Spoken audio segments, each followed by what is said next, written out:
My name is James Parr, and I am a consultant here at the Office of Education and Culture, the Organization of American States. I'm going to give you a quick rundown of the demographics for today's participants in this webinar. And as you can see, we have 62 registered participants from 20 countries. We have a diverse range of countries, many of which do not have English as their native language. So that's a very encouraging sight. We also have a participant joining us from China, which is certainly worth noting considering that they are not a member state of the OAS. And now to give you a quick presentation or a quick overview of the biography of our presenter today. Our presenter is Dr. Paolo Raskin. And Dr. Paolo Raskin is an adjunct professor and researcher at the School of Education of the University of San Andres in Argentina. She holds a PhD in International Comparative Education and 2 master's degrees, one in Sociology and another in International Educational Administration and Policy Analysis, also from Stanford University. She has a bachelor's degree in Educational Sciences from the University of Buenos Aires. Dr. Raskin was a postdoctoral fellow in education policy from the Spencer Foundation and has been awarded scholarships from the Ministry of Education of Argentina, the Organization of American States, and the Fulbright Commission of Argentina. She has received research grants from the Center of Latin American Studies at Stanford University and the Spencer Foundation as well. She served as lead researcher for the UNESCO Research Project awarded from the Global Pulse Initiative, a joint project of the United Nations and the Department of International Development of the United Kingdom. Before joining the University of San Andres, Dr. Raskin worked at the UNESCO headquarters in France, initially as a research officer in the Education for All Global Monitoring Report Team, and later as a program specialist for the Division for Planning and Development of Education Systems. She has worked at RAND Education as a postdoctoral fellow and has worked as a consultant for the United Nations, multilateral organizations, and international cooperation agencies.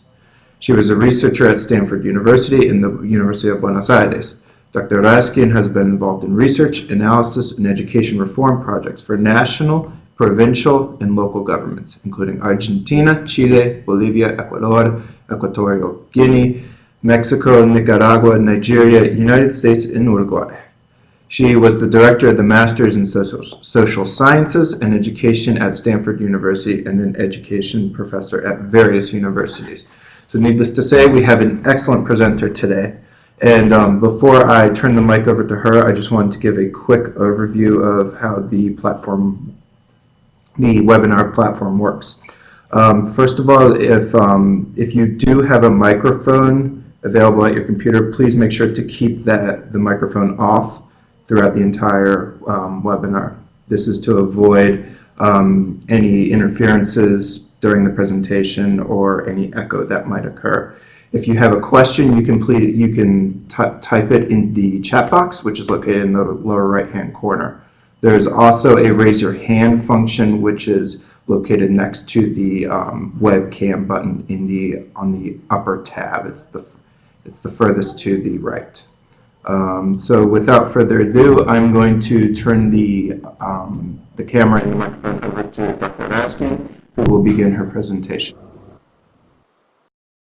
Before starting with the presentation today, I wanted to thank both the OAS, the Organization of American States, and the World Bank, the CARRERA group, for inviting me to join in this very interesting series of webinars on teacher policies.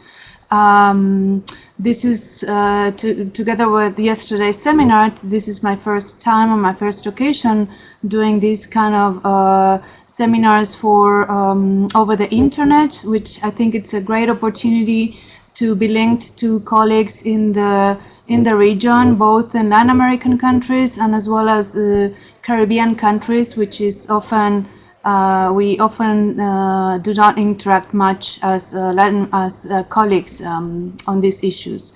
So first, before starting, I wanted to welcome the colleagues from the participants that are hearing this seminar today, as of course, as well as the hosts in Washington, D.C.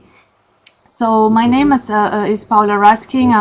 I'm going to talk today about the pay-for-performance reforms in Latin America, particularly looking at the structure of the teacher career ladder. So just to start, let me start the presentation. I wanted to give you a brief outline of today's talk. First of all, I'm going to mention what are the goals of this talk and how they integrate with other work that I have been doing recently and before and in the past. But today I'm going to, before talking about two programs, I'm going to show a map of pay-for-performance programs in Latin America. There are different experiences so far in the region, and I wanted to show, to mention those to you, but I'm going to talk today about two cases. One is the Mexico, the CARRERA Magisterial pay-for-performance program, which is translated as Teaching Career National Program. And that is a program that it's being implemented since the early 90s.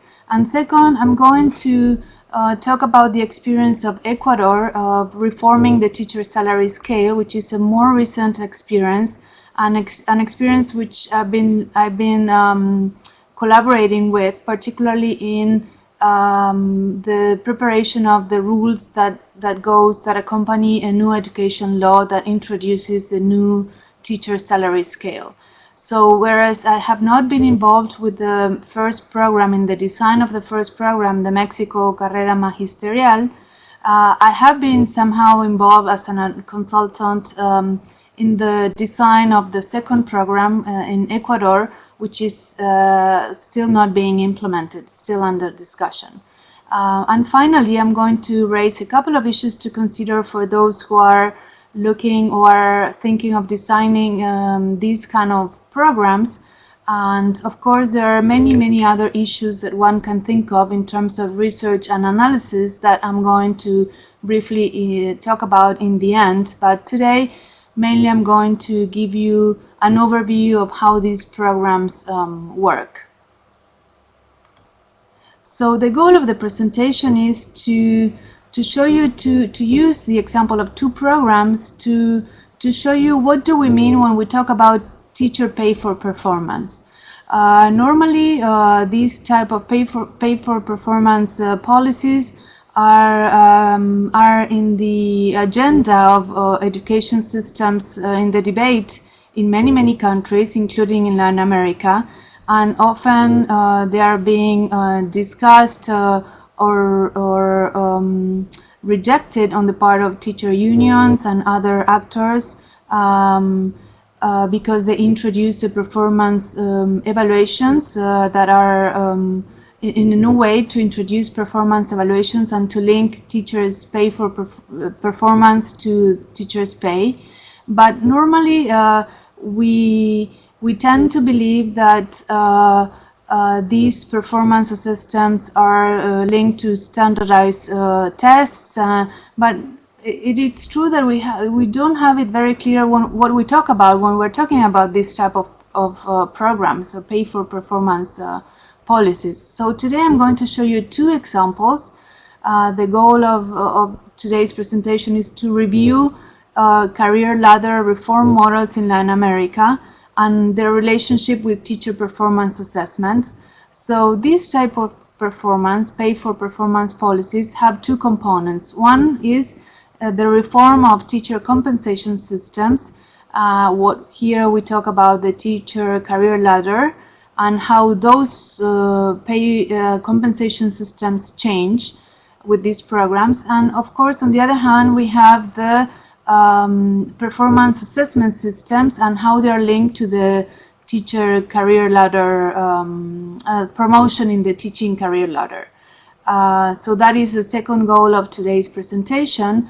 And in the end, in the issues to consider, I want to bring to your attention some issues that I want to identify some design issues that operate in these reforms, and very briefly, and of course there are many other issues that one can analyze from these models, both from their design and implementation, or even from the effects of these programs on student achievement or teacher performance.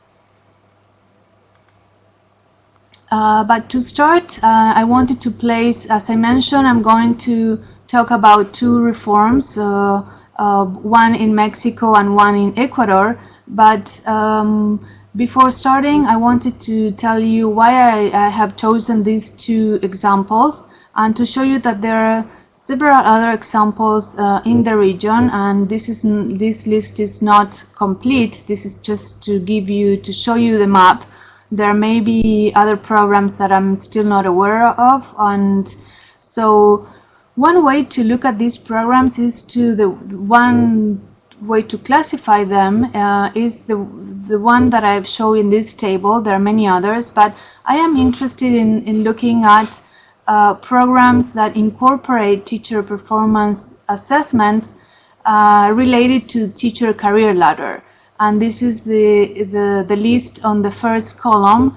It shows you in Latin America that there are at least 5 programs that incorporate teacher assessments and link those assessments with the promotion in the teaching career or the salary scales. But at the same time, there are other type of programs, which here I'm calling them programs that provide ad hoc incentives, like bonuses, or for example bonuses. And these are programs that, although they incorporate teacher assessments, they in other words they evaluate teacher performance, they usually give an ad hoc incentive in the form of bonuses, like additional extra money for those teachers that perform well. But these programs generally do not link teacher performance with the promotion in the teaching career or the teaching salary scale.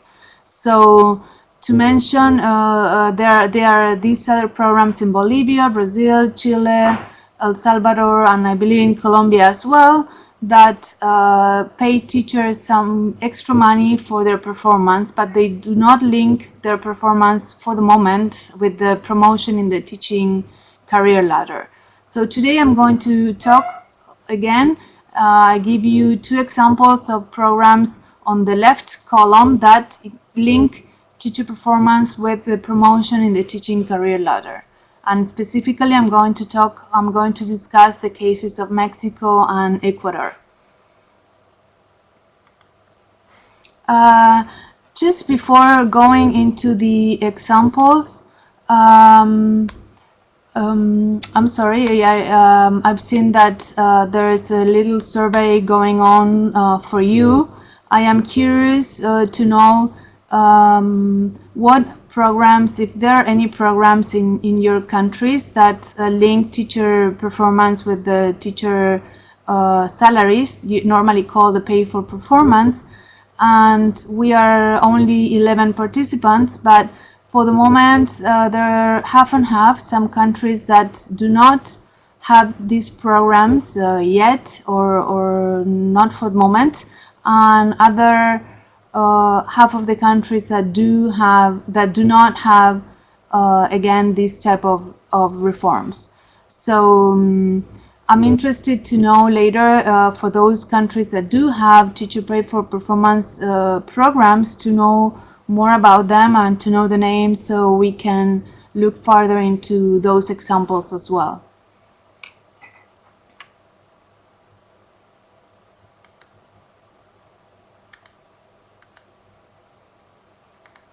So continuing with the presentation, and again, before digging into the 2 examples that I have for you today, I wanted to talk about the rationale of these type of policies, the pay for performance policies. To be very brief, there are 2 main motives or goals for why these policies are being discussed in the countries. One, of course, is to one is to make the teacher salary scale and teacher compensation system more flexible. Usually countries pay their teachers according to what is called the single salary scale, which is an example that I give in this slide.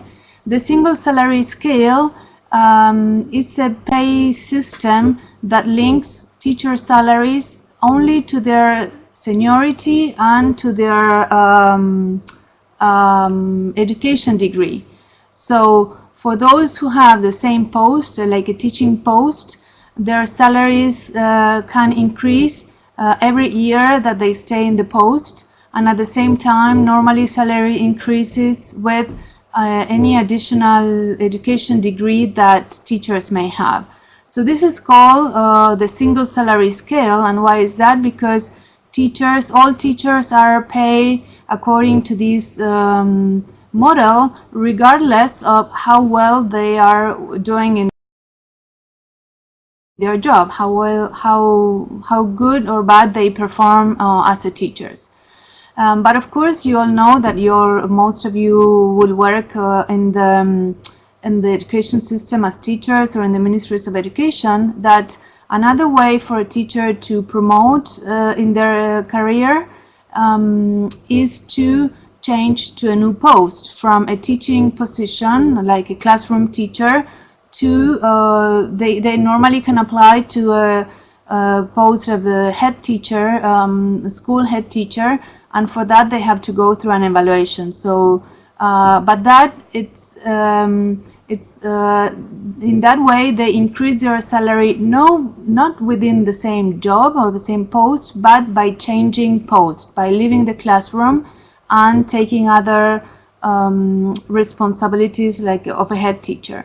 So again, the single salary scale is the scale or the compensation system that pays all teachers with the same function according to their seniority and their education, but that does not pay attention or does not reward teachers according to their performance, motivations, on how much effort they're putting in the job.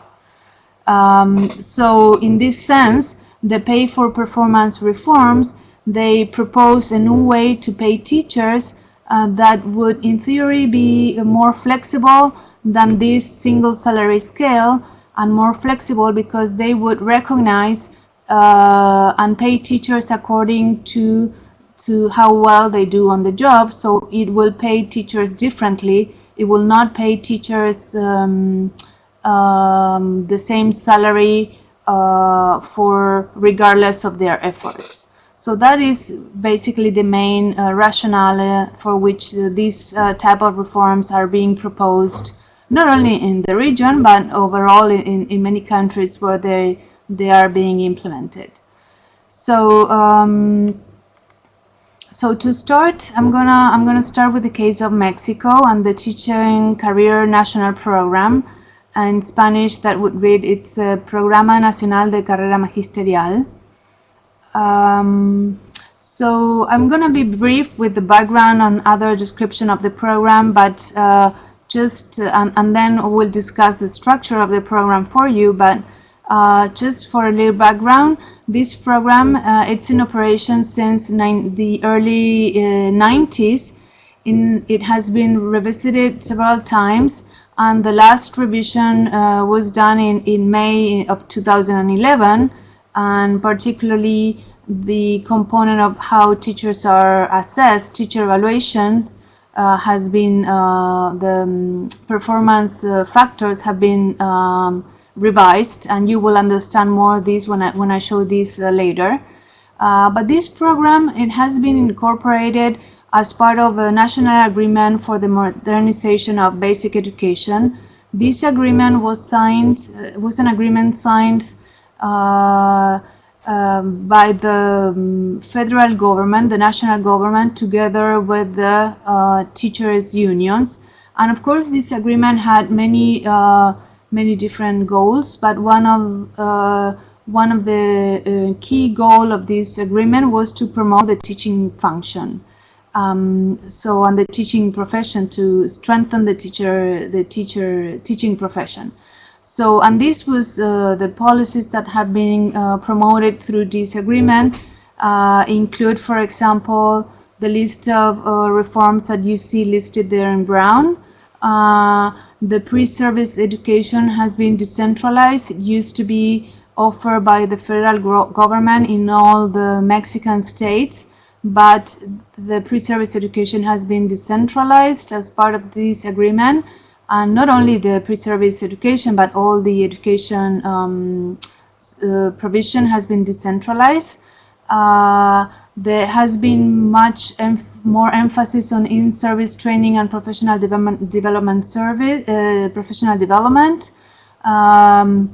The agreement included an increase of teacher salaries, the giving incentives to teachers in the form of housing, and the most important for us is that this agreement included the creation of the Teaching Career Program, which is the program that I will discuss for you today.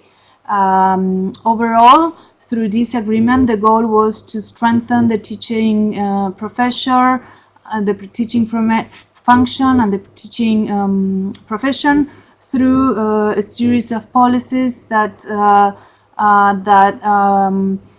tackle different aspects of the teaching profession. One being the creation of the Teaching Career Program, or CARRERA Magisterial. So what are the goals of CARRERA Magisterial? Like many of these programs in Latin America or in other countries, here the goals are in Spanish. I'm going to translate those for you. The general goals are three. One is to contribute to strengthen or improve the quality of education through recognizing and strengthening the teaching profession. That is the first general goal. The second general goal is to promote or reward teachers that improve their performance, and teachers that show a good performance. And the third goal that you see there in Spanish is to improve the teachers' life conditions, working conditions in general, and social recognition of teachers. And these general goals come together with specific goals for this Carrera Magisterial, which are 5. Again, these goals here are in Spanish. I'm going to read them for you. One of the specific goals is to strengthen the social recognition of teachers and to value the teachers' work. Sorry, that has been moved, the slide. I'll go back to the slide number 8.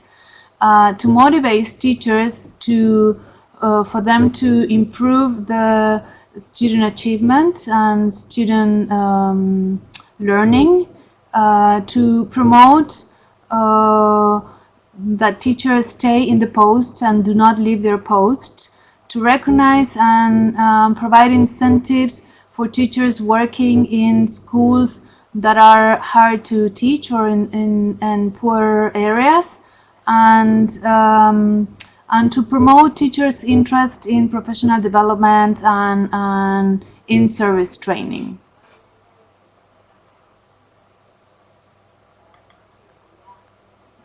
So that was a brief introduction to this the Carrera Magisterial program, but now I wanted to show you some aspects related to the structure of the teaching career ladder. So what are we talking about when we talk about the Programa Carrera Magisterial or the Teaching Career National Program in Mexico? So you have to know that teachers had a salary scale or a teaching career that is still in force, that is a traditional salary scale, the one that I showed you before, whereas teachers are paid based on their seniority and degree.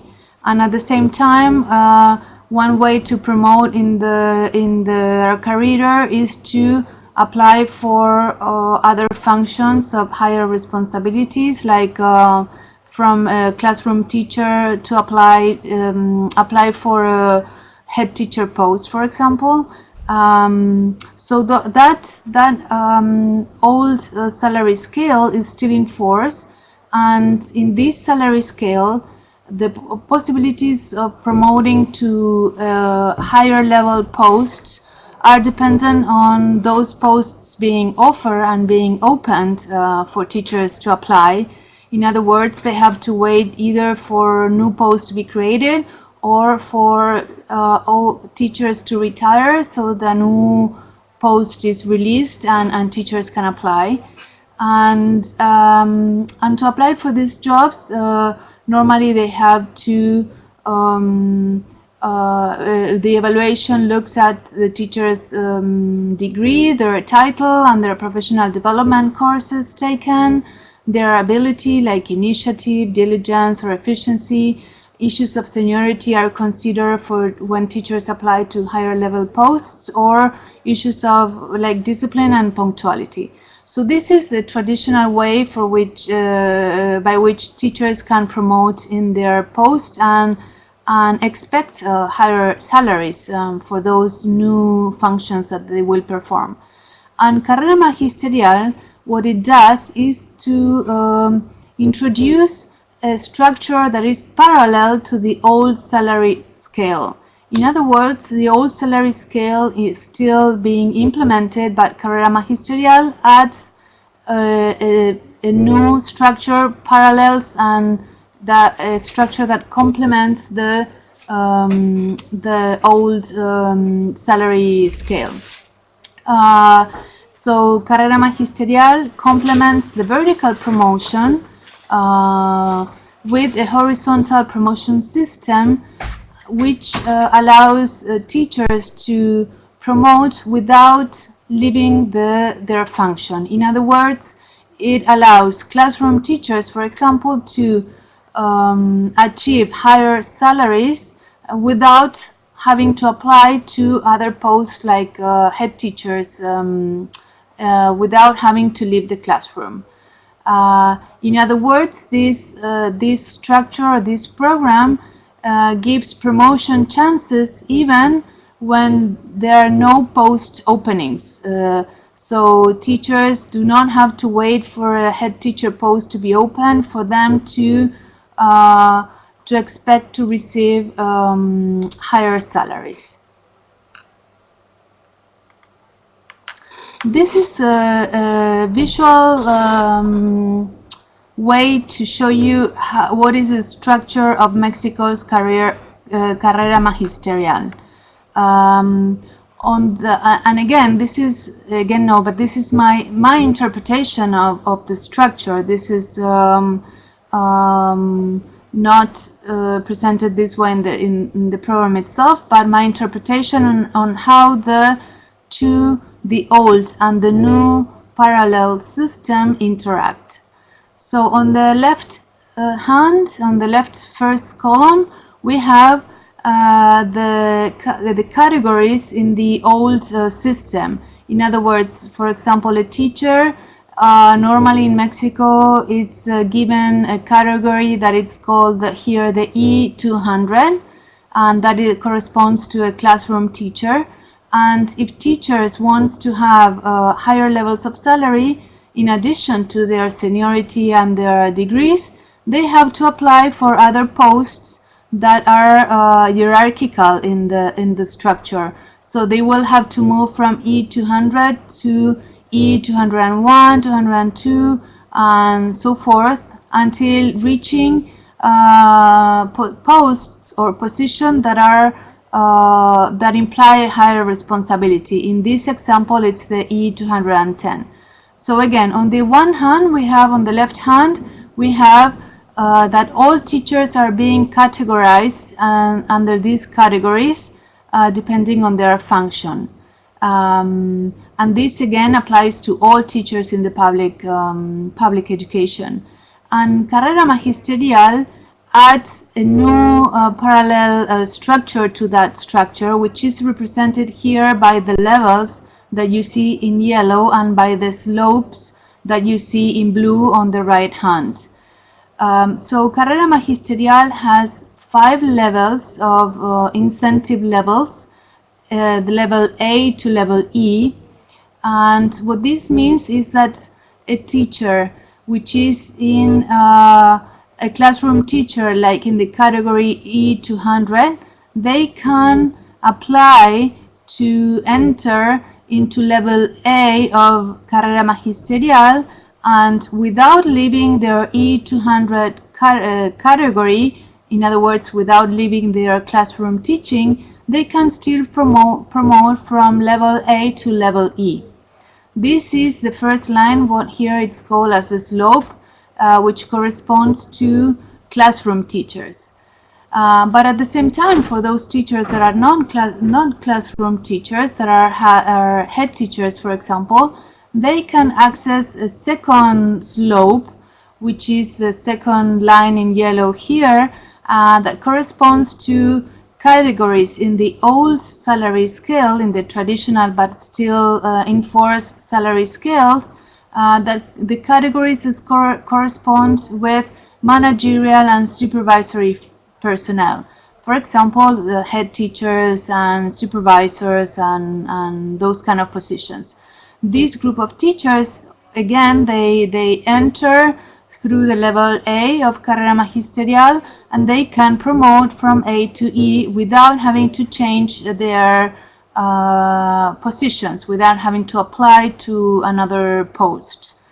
And finally, there is the third slope, which is the slope, the row in the bottom, which allows teachers that are teaching personnel that are in technical and pedagogical activities to enter Carrera Magisterial also in level A and to promote to level E without having to change their functions, without having to wait to a post to be open and apply and get another post to have a salary increase. This is the keys, the main structure of Carrera Magisterial and how it is linked to the traditional salary scale that is still in force today. One more thing I have to say is that if a teacher is in the first slope, a classroom teacher, for example, that enter through the level A and promoted through level C, they can as well change in the old salary scale on the left. They can apply to another post, and they will keep their level C, and they will jump from the slope first, the first slope for classroom teacher, and they will jump to the second slope, but level C, the same level, when they change their posts and they change functions, the function that they are performing. What Carrera Magisterial does is to include this parallel structure, and of course, in this case, the possibility of promoting from level A to B to C to D to E is linked to the assessment of teacher performance. So a couple of other things that I have to let you know about this program is that the participation in Carrera Magisterial is voluntary, whereas all teachers are being classified in the traditional salary scale, that the column that was in the left, and that applies to all teachers. Here, teachers can choose whether or not they want to participate in Carrera Magisterial, and each year participation is available for each school year.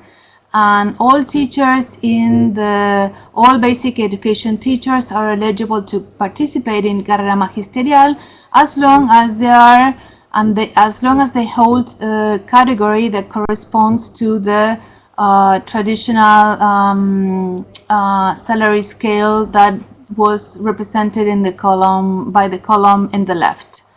There are 5 incentive levels, as I showed you. Levels A, which is the entry level to level E, and there are 3 slopes as well as I show you as well. One is for classroom teacher, another is for head teachers and supervisors, and the third one for personnel in technical and pedagogical activities. So, so how does Carrera Magisterial work in terms of entering into Carrera Magisterial, which is normally at the level A, and how teachers, what are the requirements for their promotion? So entry and promotion in Carrera Magisterial, which is voluntary, depends on the posts that the Ministry of Education or the Secretaría de Educación Pública has available for that particular year. In other words, not all teachers, whereas all teachers can apply to enter into Carrera Magisterial, not all of them will be able to get in, and that depends on the budget that the ministry has set aside for to finance teachers that are in Carrera Magisterial. But in addition to the availability of posts, to entry into Carrera Magisterial, that is at the level A, teachers, there are several requirements that they vary by slope, but here I'm showing you in this slide the requirements that are common to all 3 slopes, and the requirements are seniority,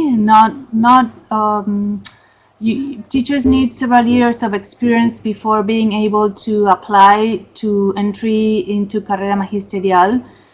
Their academic degree, their post category, of course. If teachers do not have the category that corresponds to the slope that they want to apply, they cannot apply. Teachers have to be in service. Teachers that are on leave cannot apply.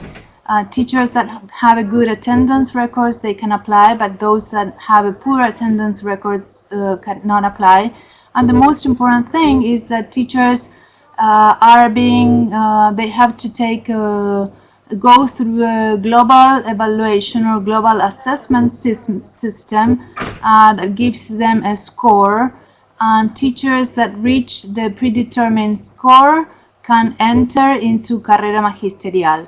Those do not show a good performance cannot enter into the level A of Carrera Magisterial. And once they enter into level A, if you remember the graph, teachers can promote to higher levels of incentive.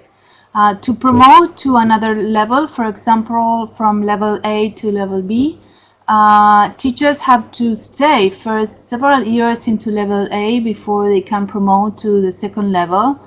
Again, teachers that are on leave, they cannot promote.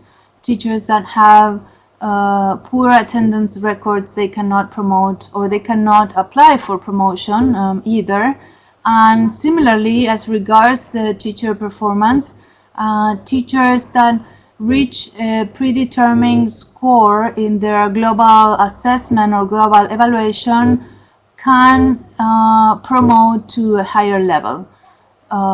Those who do not reach that score, they will stay in the level that they were before. In this example, it was level A. And these are the requirements, of course, that are common to all the 3 slopes, but there are a couple of other requirements that vary depending on the slope, depending on whether we are talking about classroom teachers, head teachers, or personnel that perform other pedagogical activities in the schools or in the system. So what is it that Carrera Magisterial evaluates? What are the performance factors that are taken into consideration in the teacher's performance assessment that are important, as I showed you in the previous slide, both for entry into the Carrera Magisterial program or for promoting into higher levels of incentive. So this is called the global evaluation in Carrera Magisterial, and it has different performance factors that are considered for each of the three slopes. I'm going to give you the example of the first slope, which is the classroom teacher.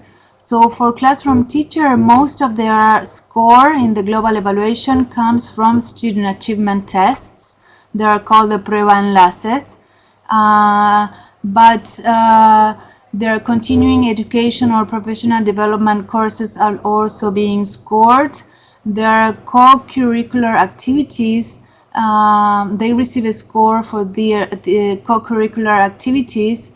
I'm not sure if this is the right translation, but here what they mean are those activities that teachers do outside the normal instruction hours, for example, meetings with parents or other activities in the school that are not done in the normal instruction hours. And teachers receive a score for their professional preparation, and these are the teacher tests that they have to go through, and their seniority as well. Again, these performance factors vary slightly depending on the slope, whether we're talking about classroom teachers, head teachers, or other teaching personnel. But not also the factors, but the weight that these factors are given, they vary as well depending on the slope. And to end with the description of Carrera Magisterial, I wanted to show you that what are the incentives for teachers to participate in this Carrera Magisterial. So teachers that enter into the program in the level A, which is the entry level, they receive a salary increase of about 25% to the salary to their basic salary that they receive from their category that they have. For example, a classroom teacher that is being categorized in the traditional salary scale, if they apply to the level A of Carrera Magisterial and they get in, they receive a salary increase of 25%. And if those teachers manage to continue to promote through the levels from level A to level E without leaving the classroom, they can expect to receive a salary increase of about 198% of their basic salary. So here you can see how the system encourages teachers that to stay in the classroom without having to wait for another post to see a salary increase. So classroom teachers can receive a salary increase by promoting in Carrera Magisterial. So that's about it, what I had for Mexico. Now I'm going to shift to the program in Ecuador again, which is a program that in some ways is still being discussed. The program in Ecuador introduces a new salary scale since 2011, but the rules that go with this new salary scale they're still being discussed and not yet implemented.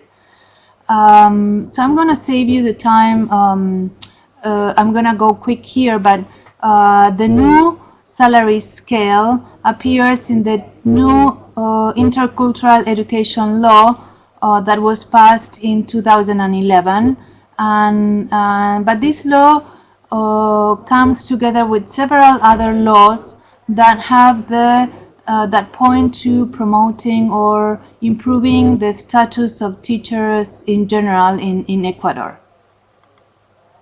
So as I was saying, these laws have the goal of promoting the teaching profession, the professional development, and good working conditions for teachers. And this is done through a series of policies, not only the new salary scale, and this series of policies are presented in this slide, and they go from introducing a new national evaluation system. They introduce these policies, a new teacher education system, a new model for the management and support of teachers and schools, and they create new functions in the system.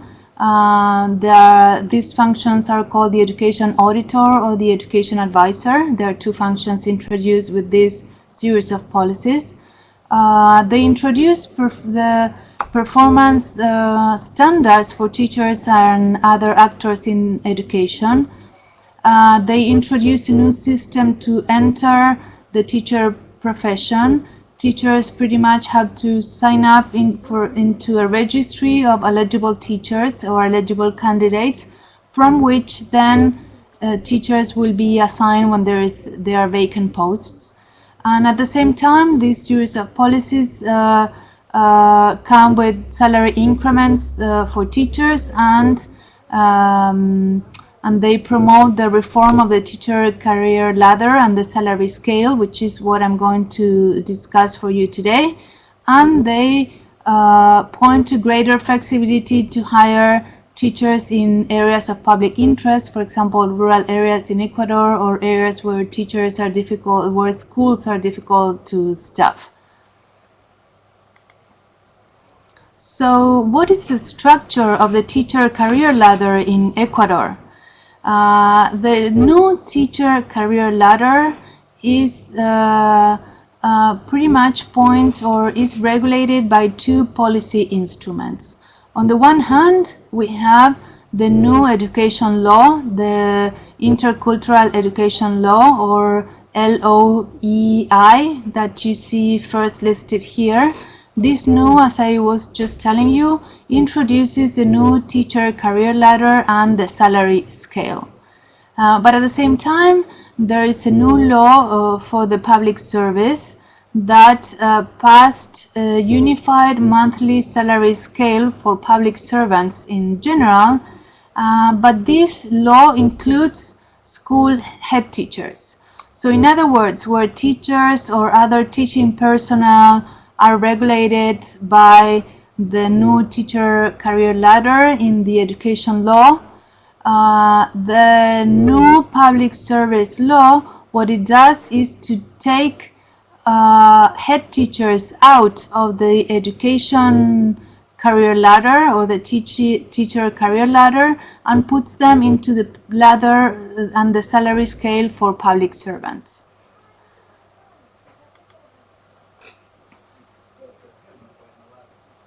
So what you see here is how these two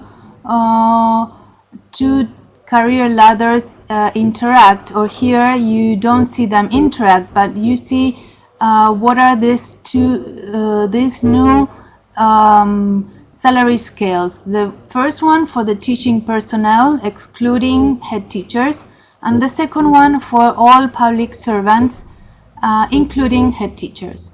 So the new salary scale in Ecuador has been the old salary scale has been restructured, and this new one that you see there has been approved. Basically, the salary scale has 10 salary categories, starting from J going up to A. And teachers, a teacher with the typical teaching credential starts in the salary scale in the category G that you see there in yellow, and they can promote from the category G to the category A. The other categories are for teachers that do not have a teaching credential, but they still nevertheless enter the teaching career in areas where there is a shortage of teachers or shortage of trained teachers, and they enter through the category J in the salary scale, and they can promote to category A as long as they get a teaching credential along the way. In addition to this promotion through these categories, teachers can promote to other functions, again by applying to these functions when they are open, and they can promote to the function of mentor teacher, supervisor, schools vice chancellors or deputies, and they can promote to these new responsibilities that are education auditors and advisors.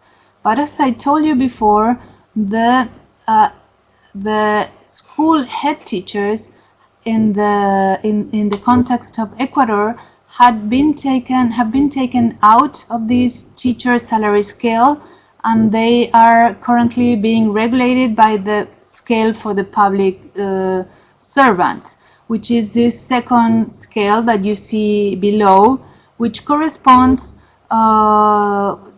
to the salaries of any public servant, including head teachers, but only head teachers. And this salary scale and the budget for these salaries lies within the Ministry of Labor Relations and no longer within the Ministry of Education for the case of head teachers. And again, these two salary scales in the current laws are for the moment being disconnected, and the work that we have done in Ecuador was to try to connect these two to better show what are the career paths or how teachers can progress in their careers.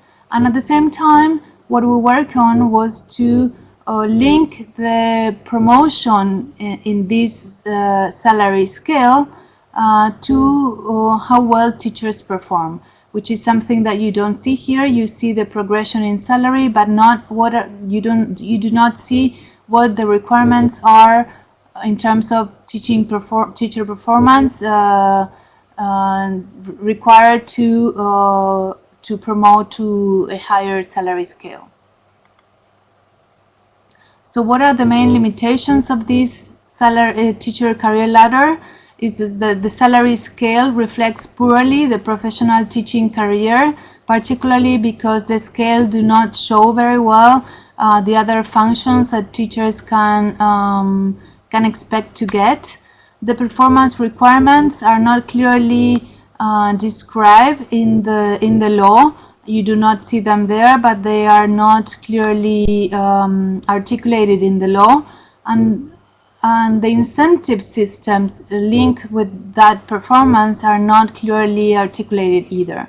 So what we have done with the government of Ecuador, the Ministry of Education, was to work on that salary scale that you have seen the graphic before, and to propose a new and revised career ladder.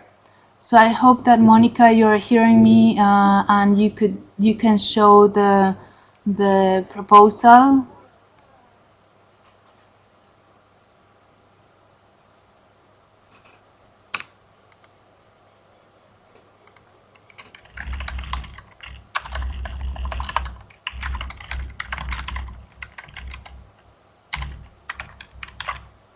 I wonder, Monica or James, if you're still there, if you could make the link to the Word document that shows the proposed career ladder.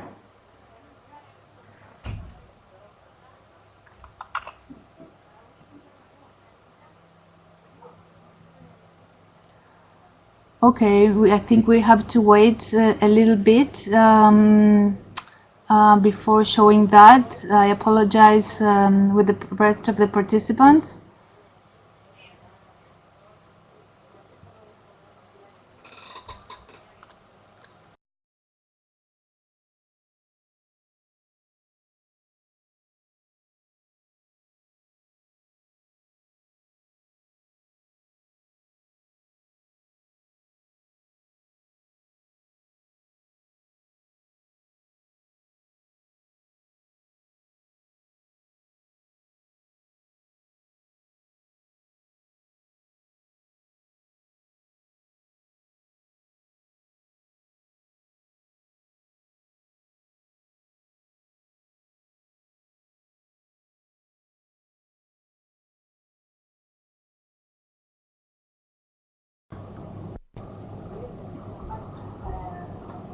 So again, colleagues, I'm checking with colleagues in the Organization of American States to see if they can show this graph for you. If not, we'll wait a little bit, and if not, I'm going to continue with the presentation.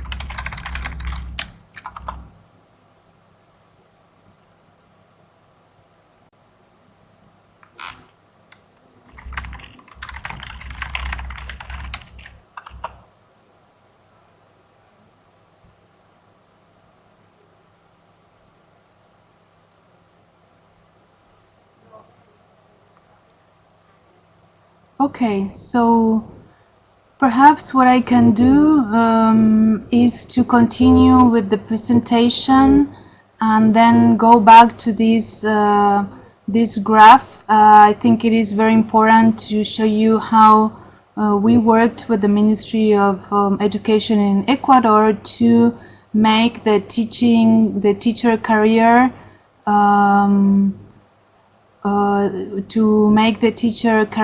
more explicit for teachers, so that they can see visually what are the different opportunities for promotion and for improving in their work as teachers.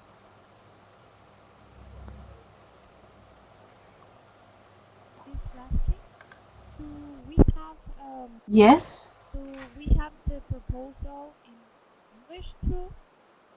Because I can put it, No, in Spanish. No. Please put the Spanish, because it's a graph, so the Spanish version is okay. Thank you.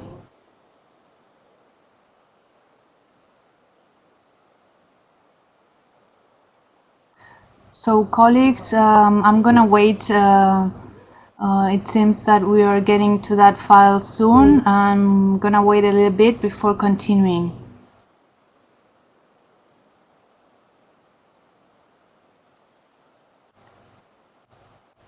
Here we go.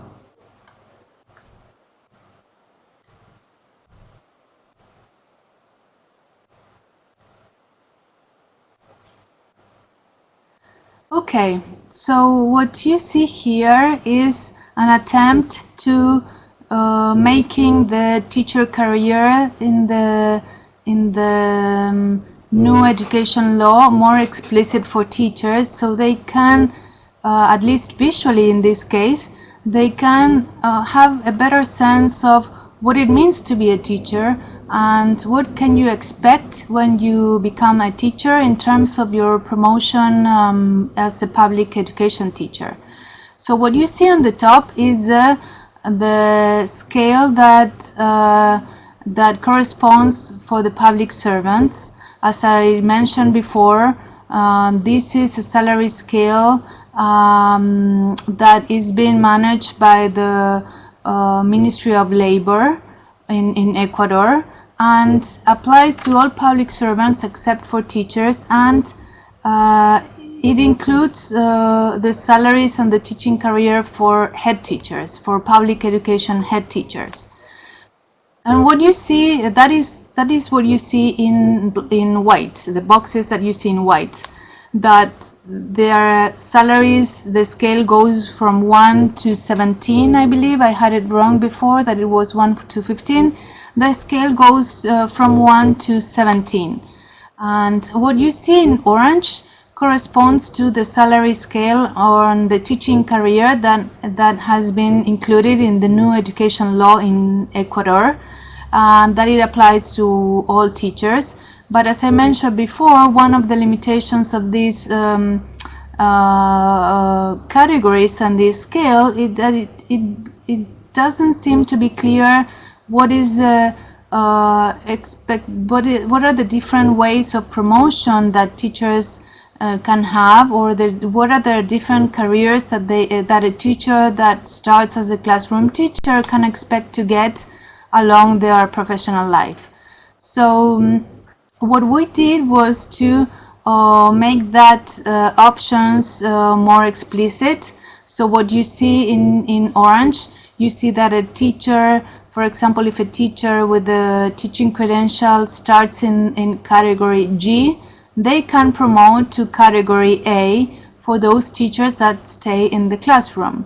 But they can also promote or achieve to get to apply for a mentor position, and this is a teacher mentor, which are teachers that stay in their schools, that continue with their teaching posts, but they are they have 1 day a week. They're liberated from their classroom teaching activities, and they use their time to mentor other classroom teachers. So to get into the mentor posts, which is in violet, what you see in violet there, teachers have to at least be in category E in the salary scale, and when they get the category E, they can apply to get a mentor posts. And in this case, they getting a mentor posts in category E gives the teacher the incentive that they are jumped an additional category, so that they can this works as a recognition of their mentorship mentoring function.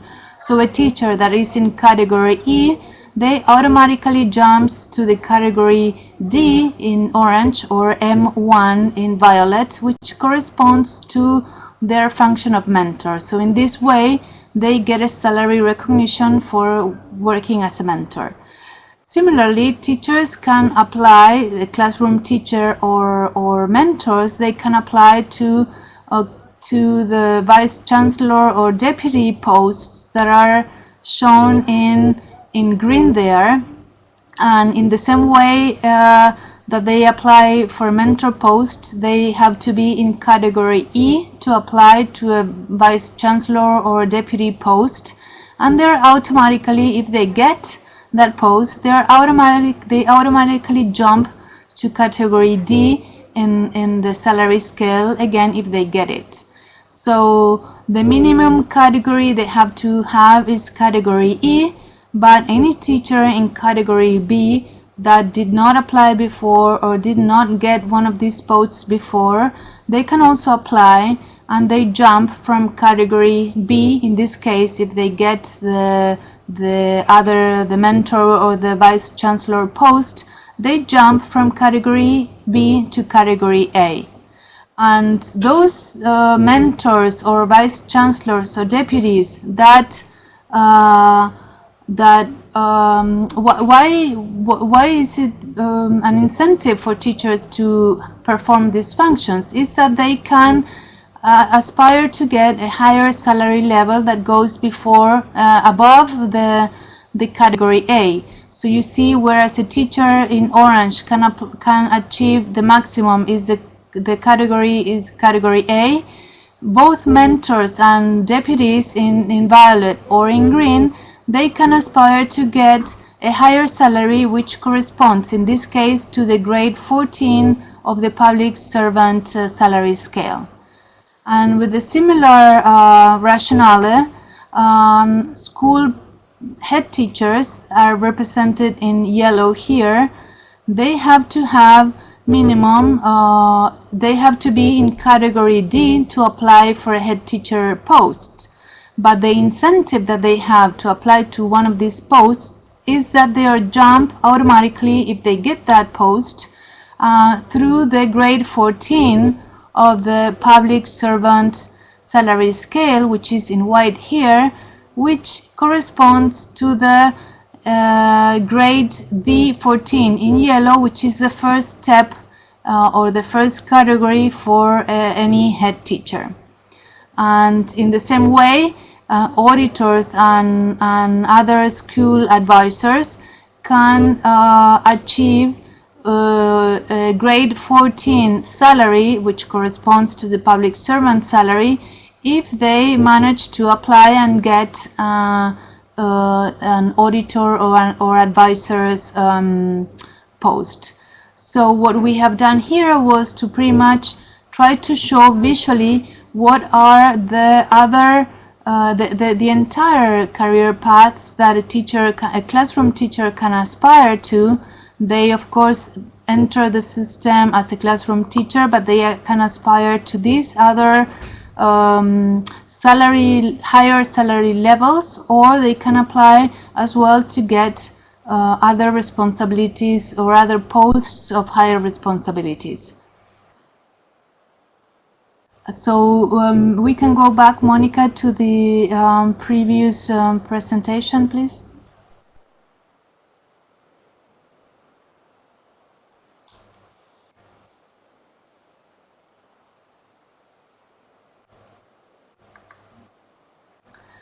So thank you, Monica. What I showed you before were the different options that a classroom teacher, the different options they have for promoting. But of course, what you do not see there are the requirements that teachers are asked to fulfill for them to be able to apply and to actually promote in the salary scale. So first, to enter the salary scale of a teacher, teachers have to go through a merit and opposition assessment. In Spanish, that is called concurso de méritos y oposición, which is an evaluation that teachers have to go through, and they have to get a minimum score in a teacher performance assessment or a teacher evaluation, which is quite new in Ecuador. So if they fulfill all these conditions, a teacher can enter the public service, and generally in the category G of the teacher salary scale for teachers that have a teaching credential. But to promote from category G to the subsequent categories, teachers have to go through an evaluation system, and that where several dimensions of their performance are being considered. In the case of Ecuador, to promote to another category, teachers get some scores for their degree, their professional development courses that they have taken. They are required to stay in the previous category at least several years before they can apply to promote to a higher category. And they have to go through an evaluation system and get a required score in that evaluation to be able to promote to a higher category, a higher salary category. So I'm going to jump here from describing the actual salary structure or the teacher career structure to tell you a little bit more about the performance assessment system in Ecuador. This is not the center of the presentation, but at least I wanted to show you a little bit what dimensions are being included in the teacher performance assessment in Ecuador, both for, in this case, in this example, for teachers and head teachers.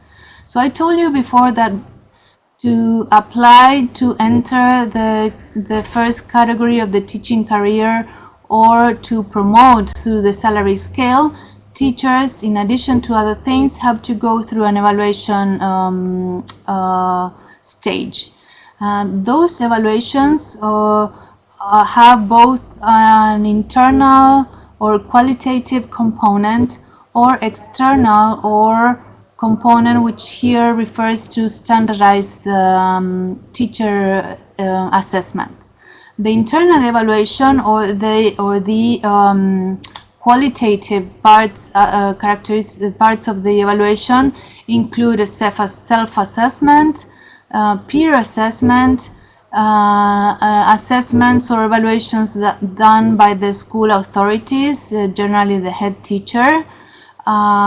The qualitative evaluation includes 1 hour of classroom observations. They include student assessments and assessments done by parents. So Normally, when we think about teacher performance evaluation, we think we're talking about standardized tests. But in the case of Ecuador, you can see here that 50% of their score come from other more qualitative forms of evaluation. But at the same time, another 50% of their scores come from standardized tests. And here they are, I'm sorry, it's not translated there, but teachers are assessed their linguistic abilities. They are tested on their linguistic abilities, their specific knowledges, and their pedagogical knowledge. And similar, head teachers as well, their evaluation has two components, an internal or qualitative component and an external or standardized, more quantitative component. I'm going to pass other slides that describe the system in Ecuador in detail. I'm going to jump to close, considering the time. I'm going to point here some issues to consider for those that are thinking on the design or actually participating in the design of teacher pay-for-performance programs. And these issues generally are issues in the design issues, not much issues that one could further study or do research or do further analysis to better understand the pay-for-performance programs in Latin America. So a couple of several issues to consider are listed here. The first one, and the two examples of Ecuador and Mexico are great because they are actually two different examples. One is whether we want to make these programs, the pay-for-performance program, universal, as is the case in Ecuador, versus voluntary, as is the case in Mexico. In Ecuador, I told you that the performance assessments are linked with the teacher career ladder, and because all teachers are participating in the career ladder, they are categorized in some way or another. The pay-for-performance actually reaches all teachers in the public sector in Ecuador. Whereas in Mexico, I told you before that the CARRERA Magisterial is a voluntary program. Not all teachers will want to participate in this program, and therefore it doesn't reach all teachers, but only those who choose to participate. The other teachers who do not participate, they still are receive their salaries in the traditional way, which is whereas they receive salary increases considering their seniority, their titles or academic degrees, or they can get higher salaries through applying to other posts of higher responsibilities, like head teacher, for example. But another issue to consider in the design of pay-for-performance programs is whether we want a system that is integrated into the career ladder, which is the case of Ecuador, or a system that goes parallel to the structure, to the career ladder or salary scale, which is the case of Mexico. Of course, this pretty much is the case because of the universal and voluntary characteristics of each of these two programs. But another issue to consider in terms of in relation to the performance assessment part of the pay-for-performance is what notion of performance do we want to promote? What, in other words, what do we evaluate when we evaluate performance? How do we evaluate or assess teacher performance? And both cases of Mexico and Ecuador show the different components that are being considered when looking at teacher performance, and also what what weight do we give to the different components or factors that integrate the teacher performance assessments. And finally, another issue that it's not a minor one is the issue of what do we want to achieve, what is desired versus what is feasible. Many countries would like or are thinking of incorporating teacher performance tests, standardized tests, and link the results of those tests to their salary increments. But of course, they do need to have those tests in place before even considering linking the compensation systems with teacher performance. And not only those tests have to be in place, but other performance evaluation methods or qualitative methods or other issues have to be in place, or the information system has to be in place before we can even start thinking about linking teacher compensation to the performance assessment. And that is something that has proved quite an issue in Ecuador, which is the experience I had, because initially with the Ministry of Education we were talking about including teacher portfolios or more qualitative measures of teacher performance, whereas the teachers are asked to provide proof of how well they perform in the classroom through videos, through other qualitative work or examples of lesson plans.